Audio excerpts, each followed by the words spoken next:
کو 4 سال ہو گئے ہیں مگر اولاد نہیں ہے، دعا بھی فرما دے، دوا بھی بتا دے۔ یہ جتنے مسئلے نا اولاد کو لے کے، ایک تو ان کو کہو کہ لمبا قیام کریں، لمبا سجدہ کریں، اور اینڈ پہ میرے بھائیوں جو بیٹھنے کا طریقہ تشہد میں رسول اللہ صلی اللہ علیہ وسلم نے فرمایا ہے، تشہد میں جو بیٹھنے کا طریقہ ہے وہ سرین پہ بیٹھنا ہے۔ میرے بھائیوں یہ بہترین طریقہ ہے۔ جن لوگوں کے سپرم نہیں ہوتے، جن کو سپرماٹوریا یا ایزوسپرمیا بیماری ہے، جن کے سپرم ویک ہو جاتے ہیں، کمزور ہو جاتے ہیں، میرے بھائیوں ایک تو وہ لمبا قیام کریں، اور قیام میں ایک بات ذہن میں رکھیں، جو کام آپ کر رہے ہو نا اس کو سب سے پہلے سمجھو میں کر کیا رہا ہوں۔ ہوتا کیا ہے، انسان کام کوئی کر رہا ہوتا ہے اور اس کا دماغ کہیں اور چل رہا ہوتا ہے۔ میرے بھائیوں جس کی یہ کیفیت ہوگی نا، اس کا وہ قیام اس کو کبھی فائدہ نہیں دے سکتا۔ ایسا ہوتا ہے نا، ہم جسم کے اعتبار سے نماز پڑھ رہے ہوتے ہیں اور روح کے اعتبار سے کہیں سیر کر رہے ہوتے ہیں، ہوتا ہے نا ایسا۔ ہم مسجد میں ہوتے ہیں، میرے بھائیوں کہیں ایسا نہ ہو کہ مسجدیں بھری ہوں پر اس میں ایک بھی نمازی نہ ہو، مسجدیں بھری ہوں مگر اس میں ایک بھی۔ سائنس نے اس بات کو کہا کہ بہت سارے لوگ ایسے ہوتے ہیں وہ بیٹھے کہیں اور ہوتے ہیں اور ان کے دل اور دماغ کسی اور دوسری جگہ پہ ہوتے ہیں۔ نماز میں یہ جتنے لوگوں کو یہ مسئلہ ہے نا کہ ان کی نسل نہیں بڑھ رہی، ان کی پشت نہیں بڑھ رہی، میرے بھائیوں انہوں نے اپنی پشت کو قائم ہی نہیں کیا۔ ان کو لمبا قیام کراؤ۔ سوچو اس کو نا قرآن سے سمجھو، قرآن سے۔ اس میں ایک تذکرہ ہے ایک شخص کا، وہ نبی ہیں۔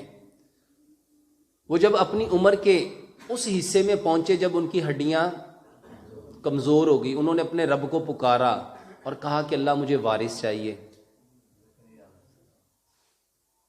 مجھے وارث چاہیے۔ جب زکریا علیہ السلام نے پکارا تھا تو ان کی عمر کتنی تھی؟ ان کی ہڈیاں کمزور ہو چکی تھی اور ان کی بیوی بھی 5 تھی، انفرٹائل تھی۔ رب نے بیٹا دیا؟ میرے بھائیوں سب کچھ ملتا رب سے ہی ہے۔ انہوں نے کیا کیا؟ اپنے رب کو پکارا۔ تو میرے بھائیوں نماز میں ہم بھی کیا کرتے ہیں؟ کس کو پکارتے ہیں؟ اپنے رب کو۔ لمبا قیام کراؤ، ان کو لمبا رکوع کراؤ، ان کو لمبا سجدہ، انہیں کو 5 منٹ کا قیام کرو، 5 منٹ کا رکوع کرو، 5 منٹ کا سجدہ کرو۔ ایک رکعت کتنے منٹ کی ہو گئی؟ تو 2 رکعتیں کتنے منٹ کی ہوں گی؟ انہیں کو 30 منٹ، صبح 30 منٹ، دوپہر 30 منٹ، شام۔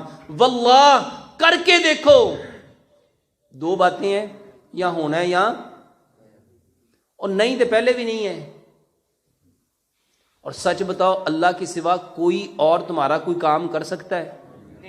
اور میرے بھائیوں جس کام کے پیچھے جو انٹینشن ہوتی ہے نا، جس کام کے پیچھے جو انٹینشن ہوتی ہے اس بندے کو وہی ملتا ہے۔ اور اللہ نے بھی قرآن میں کیا فرمایا؟ لیس للانسان الا ما سعی، کہ ہر بندے کے لیے وہی ہے جس کی وہ کوشش کرتا ہے۔ میرے بھائیوں سب سے زیادہ اگر اپنی نسلوں کو بڑھانا چاہتے ہو، اپنی نسل کو قائم کرنا چاہتے ہو تو قیام کو لمبا کر لو، رکوع کو لمبا کر لو، سجدے کو لمبا کر لو۔ یہ ایک عمل صبح دوپہر شام آدھے آدھے گھنٹے کے 2 نفل پڑھو۔ اور اس کے ساتھ میں اکثر ایک بات کہتا ہوں، جو تخم ہے نا وہ تخم کو تقویت دے گا، بیجوں کو تقویت دے گا۔ اور بہترین بیج بادام ہے، کاجو ہے، پستہ ہے، اخروٹ ہے، یہ جو چاروں مغز ہیں جس میں کدو کے بیج ہیں، خربوزے کے بیج ہیں، تربوز کے بیج ہیں، کھیرے کے بیج ہیں۔ میرے بھائیوں یہ بہترین اللہ سبحانہ وتعالی کا انعام ہے۔ بیج استعمال کرو، اور میرے بھائیوں وہ چیزیں استعمال کرو جو پیارے پیغمبر جناب محمد صلی اللہ علیہ وآلہ وسلم کو پسند تھیں۔ وہ دودھ تھا، وہ شہد تھا، وہ زیتون تھا۔ میرے بھائیوں یہ بہترین چیزیں ہیں یہ وہ چیزیں ہیں جو انسان کے تخم کو بھی بڑھاتی ہیں، سپرم کو بھی بڑھاتی ہیں، اور صرف بڑھاتی نہیں بلکہ اس کی افزائش بھی کرتی ہیں اور اس کو تقویت بھی دیتی ہیں۔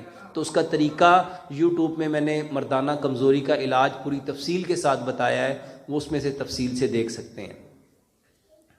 For watching. If you enjoy playing with us, be sure to subscribe to our channel. To watch our